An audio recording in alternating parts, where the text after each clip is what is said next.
কবিগুরু রবীন্দ্রনাথ ঠাকুরের জীবন স্মৃতির পরবর্তী পর্ব। ঘর ও বাহির। আমাদের শিশুকালে ভোগবিলাসের আয়োজন ছিল না বলিলেই হয়। মোটের উপরে তখনকার জীবনযাত্রা এখনকার চেয়ে অনেক বেশি সাদাসিধা ছিল। তখনকার কালের ভদ্রলোকের মানরক্ষার উপকরণ দেখিলে এখনকার কাল লজ্জায় তাহার সঙ্গে সকল প্রকার সম্বন্ধ অস্বীকার করিতে চাইবে। এই তো তখনকার কালের বিশেষত্ব। তাহার পরে আবার বিশেষভাবে আমাদের বাড়িতে ছেলেদের প্রতি অত্যন্ত বেশি দৃষ্টি দিবার উৎপাত একেবারেই ছিল না। আদর করা ব্যাপারটা অভিভাবকদেরই বিনোদনের জন্য, ছেলেদের পক্ষে এমন বালাই আর নেই। আমরা ছিলাম চাকরদেরই শাসনের অধীনে। নিজেদের কর্তব্যকে সরল করিয়া লইবার জন্য তাহারা আমাদের নড়াচড়া এক প্রকার বন্ধ করিয়া দিয়াছিল। সেদিকে বন্ধন যতই কঠিন থাক, অনাদর একটা মস্ত স্বাধীনতা। সেই স্বাধীনতা আমাদের মন মুক্ত ছিল। খাওয়ানো পরানো সাজানো গোছানোর দ্বারা আমাদের চিত্তকে চারিদিক হইতে একেবারে ঠাসিয়া ধরা হয় নাই।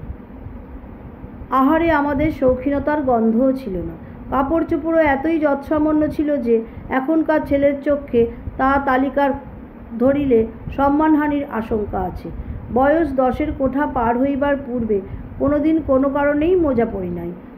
শীতের দিনে একটা সাদা জামার উপরে আর একটা সাদা জামাই যথেষ্ট ছিল। ইহাতে কোনোদিন অদৃষ্টকে দোষ দিই নাই।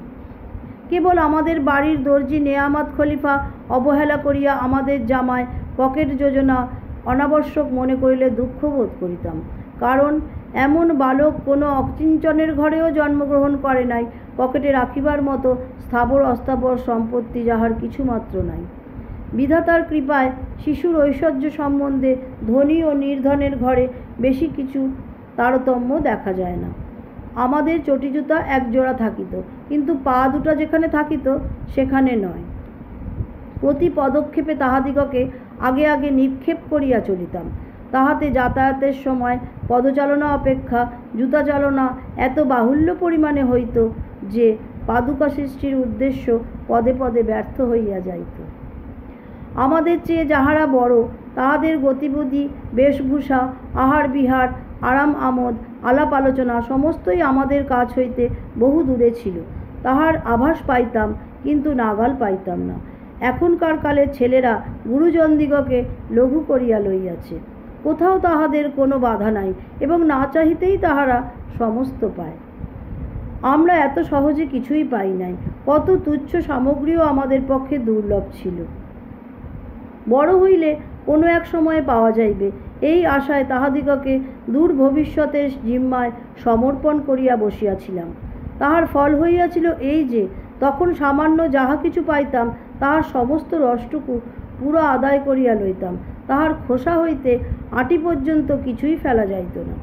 এখনকার সম্পন্ন ঘরের ছেলেদের দেখি, তাহারা সহজেই সব জিনিস পায় বলিয়া তাহার 12 আনাকেই 8খানা কামড় দিয়া বিসর্জন করে। তাহাদের পৃথিবীর অধিকাংশই তাহাদের কাছে অপব্যয়েই নষ্ট হয়। আজ এই পর্যন্ত। পরবর্তী পর্ব পরবর্তী দিনে।